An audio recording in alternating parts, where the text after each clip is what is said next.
How's it going, everybody? Monty Moth here, and today we are going to be talking about death. So when I say the words death, I feel like two things come to mind. I might either think this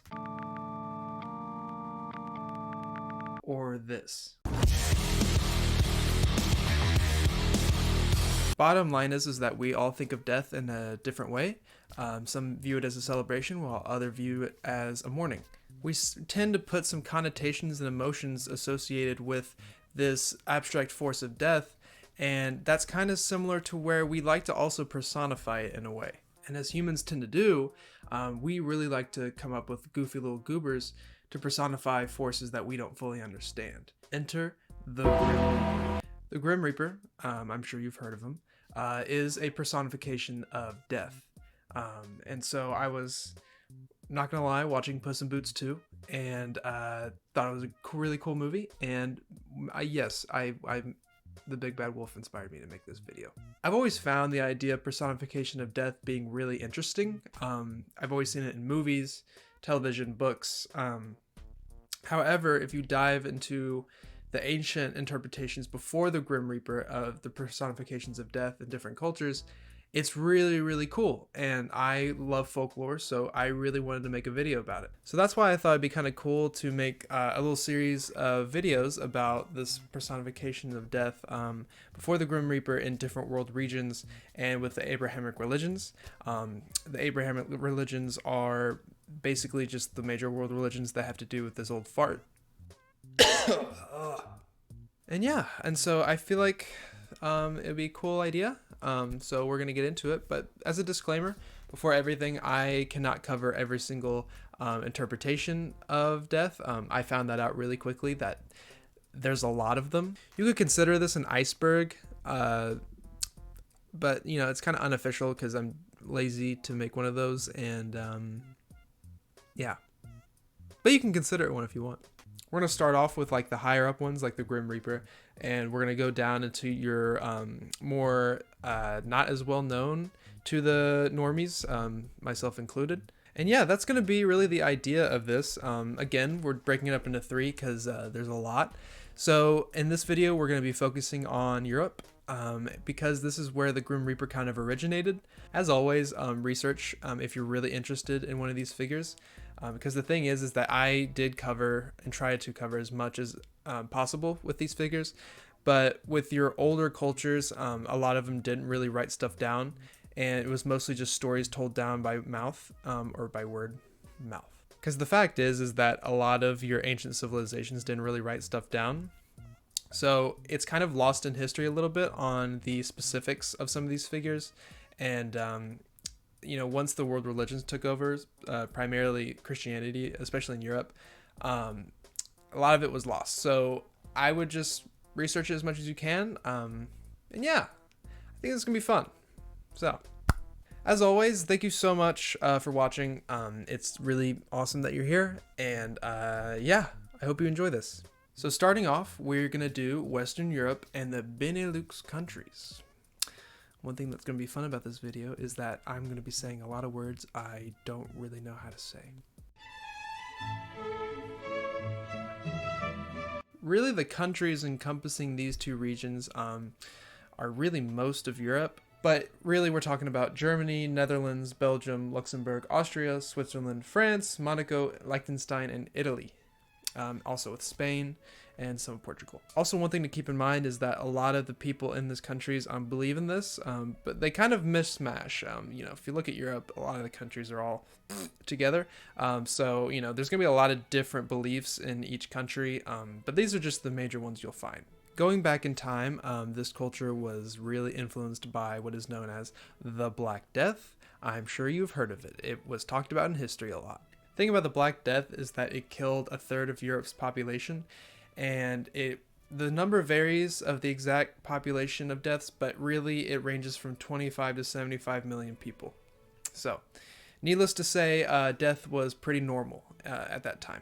Death was so ingrained in the culture of Western Europe and the Benelux countries that there was something that originated called the Danse Macabre, which is basically this phenomenon that was going on with the culture and actually some of the Christian population, where artists and other workers were kind of just portraying death in very kooky ways, we could say. And this is actually where we kind of see the beginnings of the Grim Reaper. See, the Grim Reaper was first kind of introduced as just a corpse in these Danse Macabre paintings, as really just him rotting, and he had open wounds and maggots in his wounds, which is kind of gross. But eventually he turned into this kind of urban legend for Western Europe during the time, and he then portrayed himself as the stereotypical fashion we all know, with the black robe and the scythe and the hood, and him being a skeleton. One thing that actually was more popular then than I don't really see a lot of now is that sometimes he was told to have been holding an hourglass,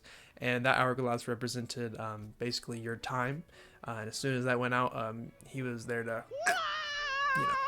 Funny enough, the hourglass idea comes from Greek mythology, specifically Kronos, and that is why you hear the Grim Reaper called Father Time sometimes. So, fun fact. Even though we all know how the Grim Reaper looks, I feel like, I think it's kind of cool to signify why he looks like that. So there's kind of a symbolism with each part of him. First off, he's a skeleton, and you know, skeletons have to do with decaying, and actually, yeah, that one's just kind of it. He's just dead. He wears the long black robes because that was actually pretty common to wear during funerals at the time. So he's kind of there dressed for your funeral, which is kind of cool if you think about it. And he holds a large scythe, which I feel like is kind of on the nose thing. I mean, he's there to harvest your soul, kind of like how people in the Middle Ages harvested crops. So one thing that's cool is that the Grim Reaper is usually depicted as male. However, he's depicted as female in your French and Spanish cultures, and Italian. But yeah, during this time, the Grim Reaper was a pretty big figure. And yeah, he was actually incorporated into the biblical text a little bit. A lot of times in Revelations, when you read it, death is mentioned, and a lot of people think of the Grim Reaper. So that's kind of neat. But yeah, that's really all there is to it about him. Yeah, cool guy, I guess. I'll give him a 6 out of 10. It's a neat depiction, but you're about to find out there's a lot cooler ones. So let's get into those. Greek mythology, originating in Greece, viewed death as sort of a positive thing, actually. Greek mythology and Greek citizens at the time actually kind of viewed death as more of a positive thing than a negative thing.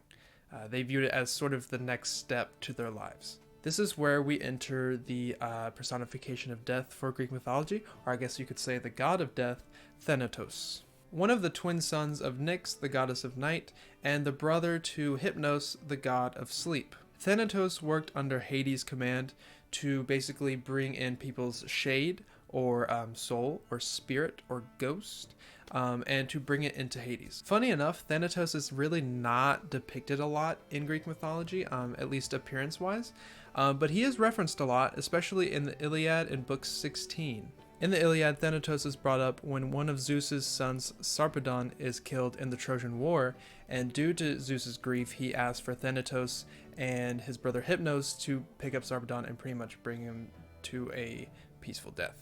In the few times we've seen Thanatos portrayed in physical depictions, at the time he was portrayed more as a bearded man with wings, but now he's more portrayed as a youth with no beard, but still the wings, so that's cool. Really, especially if you play the game Hades, he does pop up a lot, and that's his modern depiction. Go play that game, by the way, it's a good game. Thanatos would appear with his brother Hades to give them a gentle death when the Fates had considered someone's time expired. The Fates was kind of considered an impersonal power according to Homer, but once Greek mythology kind of kept going, there was a personification for the Fates. The Fates later became known as the Moirai, which are 3 weaving goddesses that each give a destiny to an individual or a mortal, and once you complete that destiny, you're done, and Thanatos is there to... Thanatos would take the shade of the deceased and follow Hermes down to the river of Styx, where he would give the shade to Charon, the ferryman, who then takes them to the underworld. Charon with a CH, not a K, because it's kind of more lame if you call him Charon. From there, Charon would give the shade to Hades, yeah. That's really all there is to say about Thanatos. Again, he wasn't the most remarkable god or anything. He's one of the older ones, but overall, I'd rate him like a 7.5 out of 10. Cool guy. I like the game Hades, so I mean, he showed up a good amount of time, so yeah, good. Next, we're going to talk about Scandinavia, or also known as Norse mythology. Scandinavia encompasses more of the countries of Norway, Finland, Greenland, Sweden, Iceland, Åland Islands, Denmark, Faroe Islands, and Kingdom of Denmark. In Norse mythology, we have the belief of Hel, which you actually probably know of from Thor Ragnarok, if you saw that movie. However, it's a lot different from that depiction. Hel was the daughter of Loki and giantess Angerboda, and she was also the sister to the wolf Fenrir and the world serpent Ormengandr. One thing to know about Hel is that she was not really a goddess of death, and she was not really the personification of death, but she was what was known as a Jotun, which is a member of the Jotnar, which was a race of giants that beefed with the gods a lot. In that to say that she's maybe not the personification of death like the Grim Reaper would be, she was heavily associated with death because she was the ruler of the underworld. The summarized story is that Loki had the child of Hel, and Hel was then thrown down from the sky by Odin into the underworld, where she then became queen. Hel was portrayed as being half flesh-colored and half blue, which is a very interesting way to describe that, but she had the characteristics of being harsh and cruel and not very kind. People would meet Hel in Helheim and be stuck with her if they died of age or disease or were considered cowardly.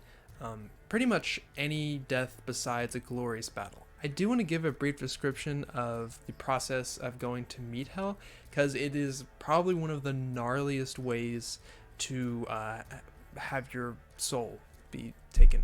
There's a brief description from the Poetic Edda that actually describes the process of getting into Helheim, so I'm going to cover that step by step. First off, the river of Elevagar runs into Helheim, which is surrounded by a very tall fence. Once you flow down the river, you are met with the gates of Hell, which are literally corpse gates. Once you enter the gates, there is a hellhound. It is not entirely sure. Most people believe it is a hellhound named Garmir, but some believe it's also Fenrir, Hel's brother? Would that be a brother if it was a wolf? We'll go with brother. This hellhound would howl every single time a crowd of souls or a new batch came in. Once this hellhound howled, there would be a dragon named Nidog who would swoop down and suck all the blood out of your body. That way you were just a pale soul. Once you were drained of blood, Hel would then meet you and try to recruit you into her underground or underworld army, where you would then join her ranks to go onto a ship eventually that was made of coffins and the nails of the dead, to then battle in Ragnarok, to where it would be the final battle to end all battles. I don't really know many things that's more metal than that. So yeah, I do with that what you will. It's really cool. Overall, I'm going to give Hel an 8 out of 10. She's really cool, and the whole process of her getting your soul is pretty wild. I'm going to be honest. However, over time, the Black Death happened, and the personification of death kind of strayed away from Hel, even though she wasn't necessarily the main personification of death, and was then taken by a figure named Pesta.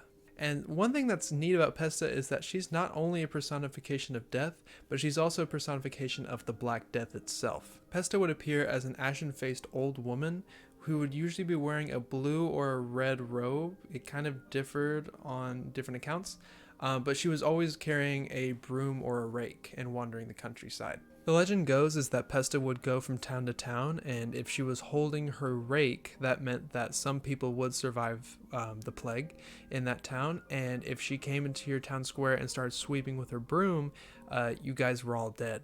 I do imagine like a situation where like people are betting on which one she'll do, and she comes into town and everyone's like... And the thing about Pesta is that she kind of puts the Black Death into really a scope of how bad it was. Like if she swept her broom, everyone was dead, and if no one was there to feed the cattle, cattle were dead. Matter of fact, all the livestock was dead. and then the crops would be dead. Literally nothing would be alive by the end of that point. And even though Pesta is a kind of symbolic figure for the Black Death, yeah, it really ravaged a lot of stuff. And that kind of shockwaves until, like, you know, people dying and then their livestock dying, but then, like, people might be trading livestock, so then that hurts other people because then they don't get food. It's just a whole process. And yeah, Pesta was kind of wild for that. Pesta kind of went away with the Black Death once that was concluded. However, she's actually still talked about today because it is brought up how there are multiple descendants who she spared, and so it's kind of like a little tradition nowadays where you celebrate being alive, which I think is kind of cool. So I would give Pesta like a 8 out of 10. Same with Hell, just really cool, interesting, creative idea. Next, we're going to be diving into the Slavic culture.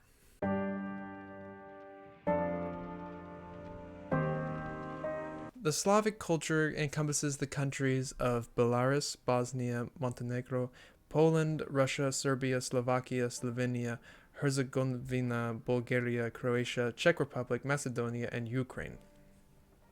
So basically just Eastern Europe, pretty much. Now, this is where we get into the civilizations where it's a little less documented on what people thought of these figures and everything else. So we are covering as many bases as we can, and I don't want to say take a grain of salt with this, but keep in mind that, yeah, a lot of this wasn't written down, so people are still figuring out somewhat what they believed. However, in Slavic paganism, the main proprietor of death was the goddess Morana. Morana was the Slavic goddess of winter, death, and rebirth. She kind of wore a lot of hats. I guess she kind of just covered all bases here. Morana was represented as your kind of long winters and bitter winters. So she was considered kind of cruel, but kind of necessary to the cycle of rejuvenation and rebirth. Hence why she's the goddess of that as well.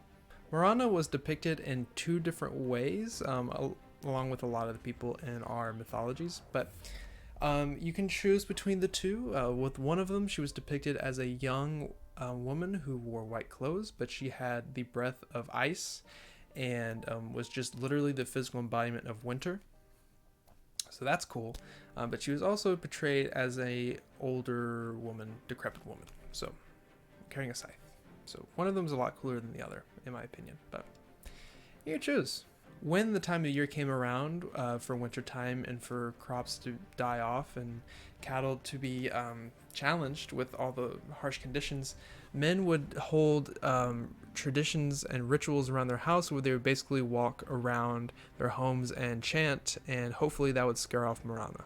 Meanwhile, another strategy was that people would leave plates in the house to, I'm not joking, home alone this goddess, to where if she ever tried to get into the house, they would know. Morana is celebrated as having her own holiday, and again, she's viewed as maybe not the most positive thing ever, but necessary, which I think is really cool. She's kind of viewed as like a yin and yang type deal, where you can't have good things without the bad things. The cool thing about Morana is that she's actually still celebrated today, where people around the end of wintertime either burn or drown an effigy of her to signify the end of the harsh times, and to also give insurance or claim to hope for a bountiful harvest the next year. So cool little thing. I like her. I think she's really cool. I mean, she's the physical embodiment of a season, kinda, so I think I'd give her like an 8. She's cool. Next we have the Baltics. The Baltics mainly deal with Estonia, Latvia, and Lithuania, lying next to the Slavic region that we just spoke about. Again, this is another region that was really hit by the takeover of world religions during the 14th century, so you know, there's not a lot known about this figure, but it is known that she was talked about. The Baltics believed in the goddess Giltiné, who was the sister of Lima, the goddess of luck. The legend states that the goddess of Giltiné was once a young and beautiful woman until she was trapped in a coffin for 7 years. It is said that when she was stuck in the coffin for 7 years, her physical appearance changed from a young and beautiful woman to, and these are not my words, a old and ugly woman with a long blue nose and a long poisonous tongue. It's said that if Giltiné appeared above your bed, that your time was coming and you were about to die. And if she was found under your bed, especially during illness, that you were going to be okay. So that's nice of her. This isn't really written down anywhere. I'm just going to assume this part. When it was your time to go, she would just slap you around with her big frog toxic tongue. When she wasn't chilling around beds, it's said that her free time she would spend in graveyards where she would be licking up corpses to keep her tongue toxic. That's just like a regular Friday night to me. There's also another thing I read. I don't know if this is completely true, but it is said that if you ever were in her presence and you actually physically trapped her in something, kind of like the coffin, that you could actually temporarily push back someone's death, either yours or a loved one's. And she wasn't very happy about that, because she would eventually get out, and it was said that she was really gonna slap you around with that toxic tongue. That's really it about the goddess Giltiné. I think she's really funny, and I think she's cool. I would give her a 9 out of 10, like solid 9 out of 10.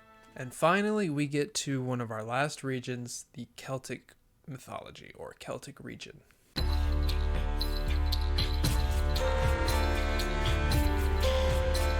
The Celtic region really comprises of mostly Ireland, Wales, Scotland, Galicia, Cornwall, Isle of Man, and Brittany. And one thing to note about the Celtic mythology is that most of your figures that we're going to talk about were all considered fairies. I feel like over here in the United States, a fairy is just one thing, and it's the people who are winged. But in Celtic mythology, fairies were just any natural being with supernatural powers. Although fairies fell under that, it can be a little confusing, but you'll get it. We'll get through this. Another thing that's really cool about Celtic mythology is that since they were kind of so close together, which I guess all the regions were that I've talked about, but that's besides the point, there were a lot of personifications of death. First off, we have the Ankou, which is particularly originating from the Bretons. One thing about the Ankou was that they were not the personification of death, like the Grim Reaper, but they were a servant to death itself. There were many legends to try to figure out who the Ankou was and where they came from.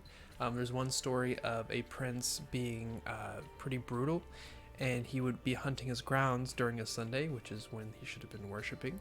And he would found this white stag that he wanted to hunt, and while he was chasing it, there was a person next to him on his grounds wearing all black, chasing the stag as well. So when the prince decided to challenge him to this duel of seeing who could get the white stag first, the man in black agreed, and they raced off to see who could get it first.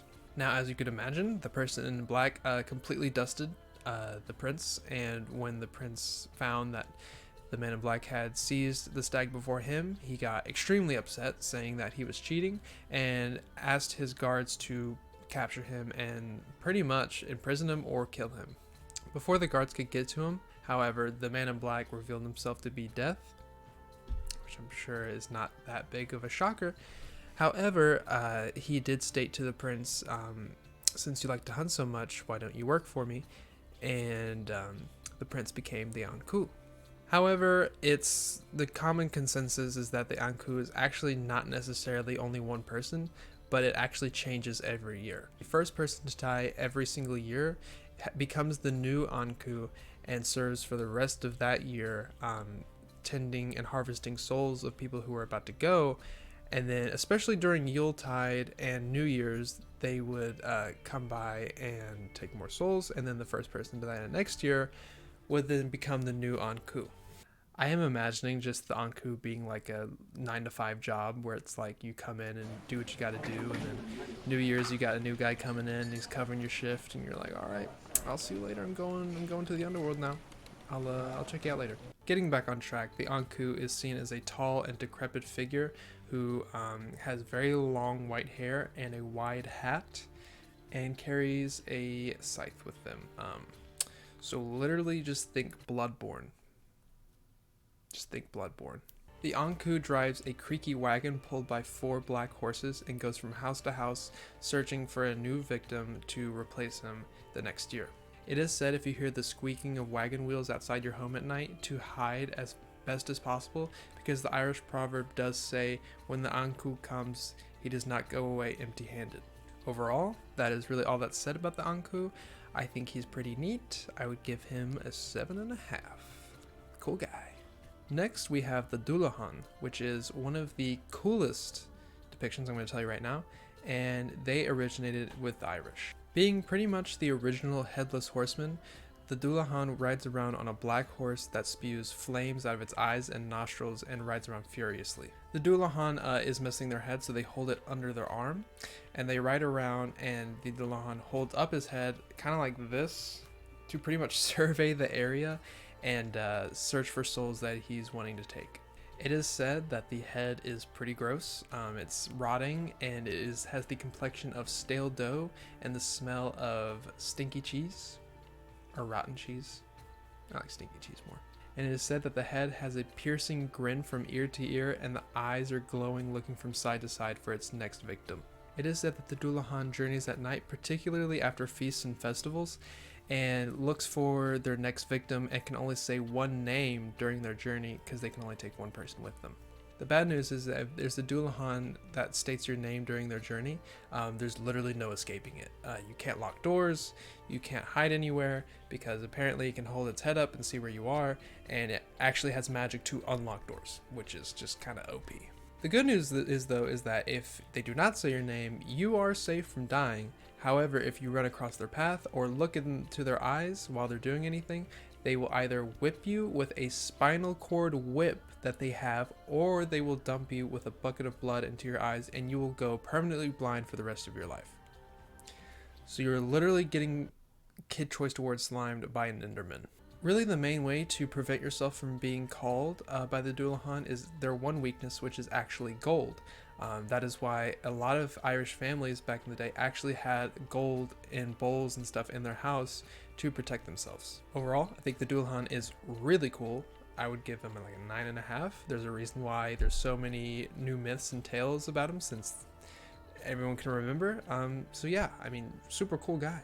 Up next, we have what is known as the Banshee, which is also another pretty popular figure and another one that originates in Irish folklore. Banshees are usually portrayed as, not my words, again, grotesque, scary women who float in the sky that have long and white unkempt hair and wear robes.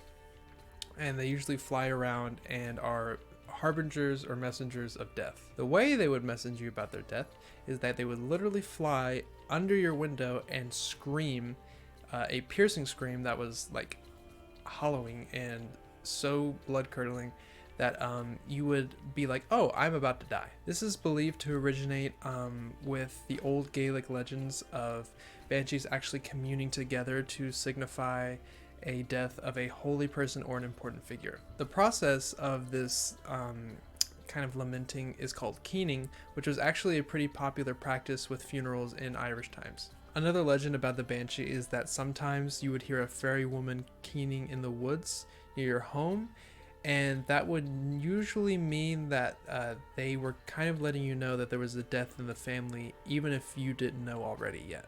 Overall, that's really it about banshees. There's not a ton to them besides that, as far as I could find. I think they're really cool. I use them in my D&D campaigns. They're really neat. I would give them like a 9 out of 10. Next up, we have the Cù-Sìth, which is a really cool one, and it originates in Scotland. Cù-Sìth, literally meaning fairy dog, was a large dog the size of a larger calf that had a dark green woolly coat and had fiery eyes. The Cù-Sìth would live in the cracks and the crevices of the Highlands in Scotland and would hunt its prey kind of stealthily. However, sometimes it would let out 3 howls wherever it was, and if you ever heard these howls, you would have to try to hide the best way you could and plug your ears, because if you heard it at least 3 times, even if you were out at sea, you would die of pure terror. One thing that was kind of traditional, and this is really, I'm gonna be honest, just kind of out there, is that husbands would lock up their expecting wives if they heard these howls, because the tale is that if the Cù-Sìth took them and then brought them back to the fey realm, the woman would then how am I going to say this?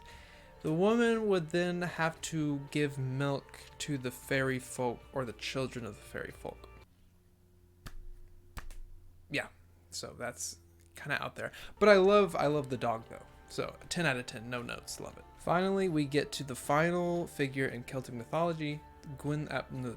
Originating in Wales, Gwyn ap Nudd is known as somewhat the king of the fairy folk and the leader of the wild hunt. It is said that Gwyn would appear as a strong warrior and had and this is the only thing I could find, a blackened face. Gwyn ap Nudd was the king of the fair folk and was the ruler of the otherworld. Gwyn ap Nudd was an antagonist in Arthurian tales, but he did eventually become the leader of the wild hunt after some time. The wild hunt was pretty much a phenomenon that had different variations in Europe, but essentially what it came down to was it was a leader of supernatural powers who would go through the woods and hunt for souls, and if you happen to get trapped in the way of that or anything, you could get flung around, or you could just straight up die.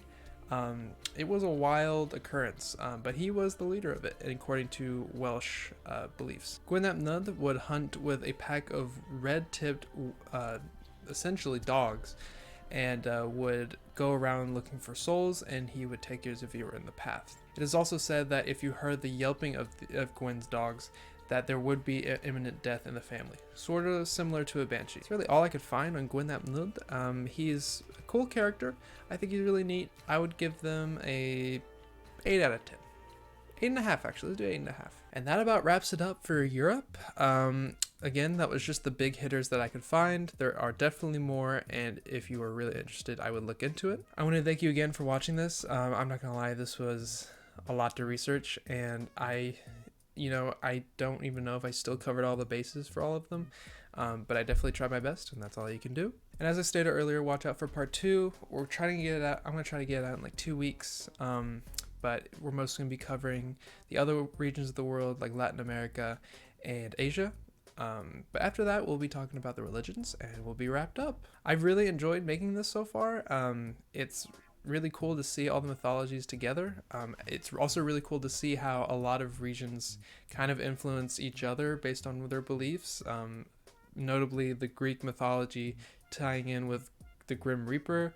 But that's all I have to say. I'm just kind of rambling right now, but I just want to say thank you so much for watching again. Like and subscribe if you enjoyed it, and I'll see you soon.